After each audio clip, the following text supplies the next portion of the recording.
Good morning everyone. Ngayon naman pong araw ng Sabado, October 28. Ayan, ganap na pong nandito sa Gumaka ang 11 unit. At ngayon pong umaga ay nagdaos ng seminar ang ating fleet manager, Sir Pete Mendoza sa Abidra. At ipinaliwanag kung paano nila gagampanan ang pagiging conductor nila sa modern jeep. At abangan po ninyo, mamaya po ay yung 6 ay dadalhin na ng Katanawan. At bukas po, araw ng Linggo, ay ibiblis na doon ang ating mga pari. Mamaya pong alas 2 ng hapon, yung pong 5 ay ibiblis dyan sa patio ng simbahan ni Father Tony Barito. Kaya mga katransport, abangan po ninyo at makikita naman po ninyo sa mga larawan ang kaganapan ng mga activities ngayon hinggil sa Gumaka Transport Service Cooperative. At makikita rin po ninyo sa larawan, mga katransport, na ngayon po ay nalagdaan na ng inyong lingkod ang mga appointment ng driver at conductor upang sila po ay makapag-start na this day ng kanilang duties bilang mga driver at mga konduktor. At siyempre ang inyong pong lingkod ay patuloy na nakikipag-ugnayan sa iba't ibang mga departamento na kailangan natin kahit holiday upang ganap nating maisagawa ang ating operation ng transport cooperative. At kanina rin po tayo nakipag-ugnayan sa tanggapan ng Petron dito sa bayan ng Gumaka upang sa mga fuel naman, siyempre tayo po nakikiusap na yun po ay weekly ang ating payment at kagad naman po ito na-approve ng ating mga ng management. Kaya maraming salamat po sapagkat dito pa lamang po sa umpisa ay mararamdaman na namin ang pagtangkilik ng mga departamentong ito hinggil sa Gumaka Transport Service Cooperative. Mamaya po makikita po niyo ang ganap na karamihan sa mga picture o sa mga larawan ng aming mga isinasagawang mga activities upang inyo pong makita. Kaya pakiusap po, like and share at subscribe po sa aking channel. Ang pamagat po ay Senior Vlog. Dito po ang kaganapan ng lahat ng mga ginagawa natin hinggil sa Gumaka Transport Service Cooperative. Maraming salamat po.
Iba sa mga sasakyan.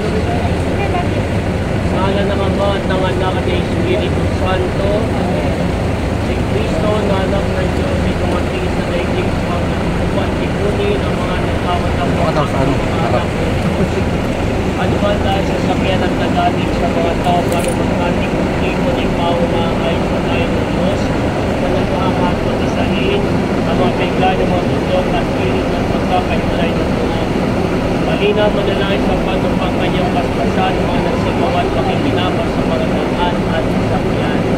Sumayin niyo ang Panginoon at sumayin niyo rin ang mabuting balita ng Panginoon ayon kay San Juan Apostle. Sinabi ni Jesus sa kanyang mga alagad, ako ang daan ng katotohanan at ang buhay. Walang makapupunta sa Ama kundi sa pamamagitan ko. Kung ako'y kilala ninyo, kilala na rin ninyo ang aking Ama. Mula ngayon ay kilala na niyo siya at inyong nakita. Ang mabuting balita ng Panginoon. Puri ka namin, Panginoon. Manalangin tayo. Ama naming makapangyarihan, ikaw ang lumikha ng langit at lupa. Sa iyong kapasya, pinagkatiwala mo sa mga taon dapat gampanan sa daigdig na ito. Paspasan mo ang mga sasakyang ito at ipagkaloob mo sa mga paglalakbay sa pamagitan nitong sasakyan ang paglingap sa kaligtasan ng tanan sa kanilang pagkaroon sa gawain o sa pagtibag.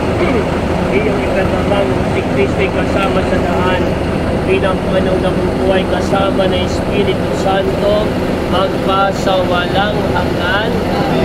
Habang pinapaspasan mo ang sasakyan, pinadasalin po natin ang Ama namin, ang Panginoong Maria at sa dating.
Driver, Pau, conductor.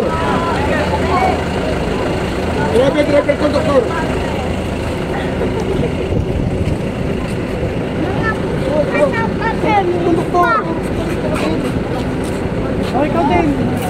May inyo ang Panginoon At sumayin niyo rin. at lubayan kayo na po may kapal sa inyong paglalakbay upang suminyo kapayapan maghating pagdating sa buhay na walang hanggan. Amen. Salamat po, Panginoon. At pagpalain kayo ng makapangyarihang Diyos Ama, Anak, at Espiritu Santo. Amen. Amen.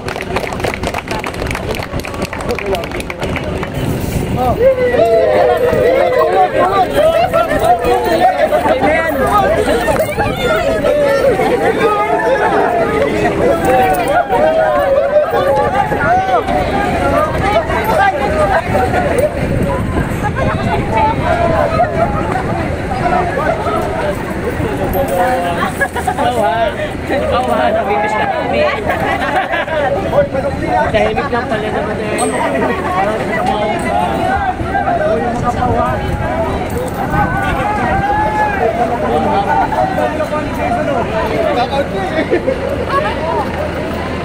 Oh, punta doon, may laman doon.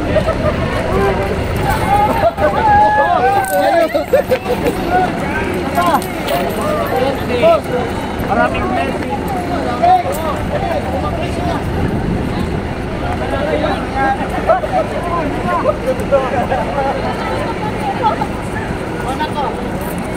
Ayun pa oh. Ayun.